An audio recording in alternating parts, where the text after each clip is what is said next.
ଆଲୋ ହେଇ, ଆଜି ସକାଳେ ମୋ ଆମ୍ବ ଗଛରୁ 100ଟା ଆମ୍ବ ଗଣିଥିଲି। ଆଉ ଏଇ ସନ୍ଧ୍ୟାରେ ଗଣୁ ଗଣୁ 99ଟା ଅଛି। ଗୋଟେ ଖାଇଲା କିଏ? ହଁ, ମୁଁ ଜାଣିଛି ପରା। ମୋ ଘର ପଛପଟେ ଯେଉଁ ଭୁଆ କାଉ ଅଛି, ସେ ବାଡ଼ିଖିଆ ଖାଇଥିବ। ଆଜି ଏଇଠି ରାତିରେ କାନି ପାତି ଶୋଇବି, ଦେଖିବି କିଏ ମୋ ଆମ୍ବ ଖାଉଛି। ଏ ବାଡ଼ିଖିଆ ସାହିରେ ଆମ୍ବ ଗଛ କ'ଣ ନାହିଁ?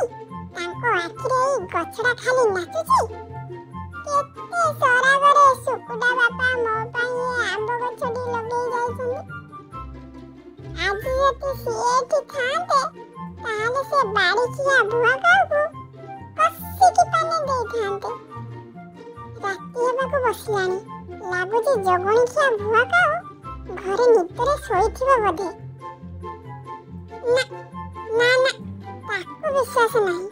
ଯଦି ଆସି ମୋ ଆମ୍ବ ଗଛରୁ ସବୁ ଆମ୍ବ ନେଇଯିବ, ମତେ କିଛି ଉପାୟ ବାହାର କରିବାକୁ ପଡ଼ିବ। କ'ଣ କରିବି କ'ଣ କରିବି କ'ଣ କରିବି କ'ଣ କରିବି? ନା, ମୁଁ ଆଜି ରାତିରେ ଗଛ ମୂଳରେ ଶୋଇବି। ହେଲେ ମତେ ଭୂତ ପ୍ରେତକୁ ଭାରି ଡର। କ'ଣ କରିବି?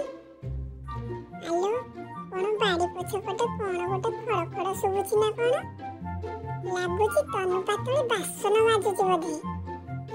ଆଲୋ ହେ ତନୁ ପାତଳି କୁର୍କୁଟି ମୁହିଁ, କ'ଣ କରୁଛୁ କିଲୋ? ତମ ଆଖିରେ କ'ଣ ବେଙ୍ଗ ପଶିଛି? ଦେଖାଯାଉନି ମୁଁ ବାସନ ମାଜୁଛି? ଆଲୋ ହୋଇଲୋ, ତୋର ତ ବଡ଼ ବହପ, ମୋ ମୁହଁ ଆଗରେ ଜବାବ ଦଉଛୁ। ତୋ ବାପା କ'ଣ ଅଙ୍ଗନବାଡ଼ି ସ୍କୁଲରେ ପାଠ ପଢ଼େଇ ଏଇଆ ଶିଖେଇଛି? ଆଲୋ ବୁଢ଼ୀ, ତୋର ତ ବଡ଼ ବହପ, ଦେଖିବୁ ଏଇନା କ'ଣ କରିବି? କ'ଣ କରିବୁ କିଲୋ? କ'ଣ କରିବୁ? ସବା ଖାଇ ତନୁ ପାତଳି ଚୁନ୍ଦରି ମୁହିଁ।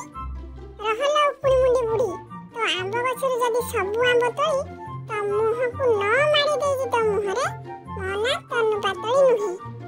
କ'ଣ ହେଲା ସବା ଖାଇ, ମତେ ଉପୁଣି ମୁଣ୍ଡି ଡାକିଲୁ? ଆଲୋ ଭାବିଲୁ କ'ଣ ମୁଁ ଜାଣିନି? 2 ଦିନ ପୂର୍ବରୁ ପରା ତୁ ଗୋଟେ ଡବାରେ ଡବେ ଉପୁଣି ଆଣି ମୁଁ ଶୋଇଥିବା ଅବସ୍ଥାରେ ମୋ ମୁଣ୍ଡରେ ଢାଳି ଦେଇଗଲୁ। ଆଲୋ ଆଲୋ, ଏ ବୁଢ଼ୀ କେମିତି ଜାଣିଲା? କ'ଣ କହିଲୁ ଝାଡ଼ା ଖାଇ ବୁଢ଼ୀ? ମୁଁ ତ ମୁଣ୍ଡରେ ଉକୁଣି ଛାଡ଼ିଛି। ଦେଖା, ପ୍ରମାଣ ଦେଖା, ଏଇନା ପ୍ରମାଣ ଦେଖା। ଆଲୋ ସବା ଖାଇ, ତୁ ମତେ କ'ଣ 1960 ମସିହାର ଶାଶୁ ଭାବିଲୁ କିଲୋ? ମୁଁ ପୁରା ଶୋଇଲା ବେଳେ ଲୁଚେଇକି ଚାଳ ପାଖରେ ମୋବାଇଲ ଭିଡ଼ିଓ ରେକର୍ଡ କରି ରଖୁଛି, କାଳେ ତୁ ଆସି ମତେ ଶୋଇବା ଅବସ୍ଥାରେ ମାରିଦେବୁ ବୋଲି। ଆଲୋ ଆଲୋ, ଏ ବୁଢ଼ୀଟା ଏତେ ଉନ୍ନତ ବୋଲି ମୁଁ ଆଜି ଜାଣିଲି। କ'ଣ ହେଲା ସବା ଖାଇ, ତୋ ମୁହଁ ବନ୍ଦ ହେଇଗଲା? ନା ମାମା, ମୁଁ ଏମିତି ଭୁଲରେ କହିଦେଲି। ଶବ୍ଦ ଶୁଭୁଛି। ଆଲୋ ଏ ତନୁ ପାତଳି, ଆଲୋ ତନୁ ପାତଳି ସବା ଖାଇ, ସତରେ କ'ଣ ଭୂତ ଆସିଲାନି ନା କ'ଣ? ଆଲୋ, ପରଦିନ ମର୍କଟ କଣ୍ଠିଆ ବୁଢ଼ା ମରିଗଲା। ତା ପୁଅ ବୋହୂ ତାକୁ ଆମ୍ବ ଖଣ୍ଡେ ଦେଲେନି ବୋଲି ଯାଇକି ସୁସାଇଡ୍ କରିଦେଲୁ। ହଁ, ସେ ଜଗଣିଛା ବୁଢ଼ାର ଆଖି ମୋ ଆମ୍ବ ଗଛ ଉପରେ ଥିଲା। ଏ ମର୍କଟ ବୁଢ଼ା ବୋଧେ ଆଜି ଆମ୍ବ ଖାଇ ଆସୁଛି ନା କ'ଣ? ଆଲୋ ତନୁ ପାତଳି, ତୁ କ'ଣ ଛାଡ଼ିଦେଲୁ କିଲୋ?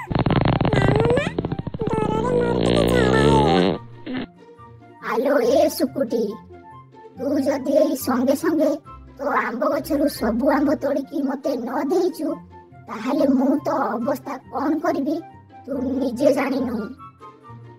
ତୁ ତନୁ ପାତଳି, ଚାଲ ଚାଲ, ମର୍କଟ ବୁଢ଼ାକୁ ସବୁ ଆମ୍ବ ତୋଳିକି ଦେଇଦେବା। ନହେଲେ ସିଏ ଆଜି ଆମ ଅବସ୍ଥା ଏମିତି କରିବ, ଆଉ ଗାଣି ଗାଇବନି।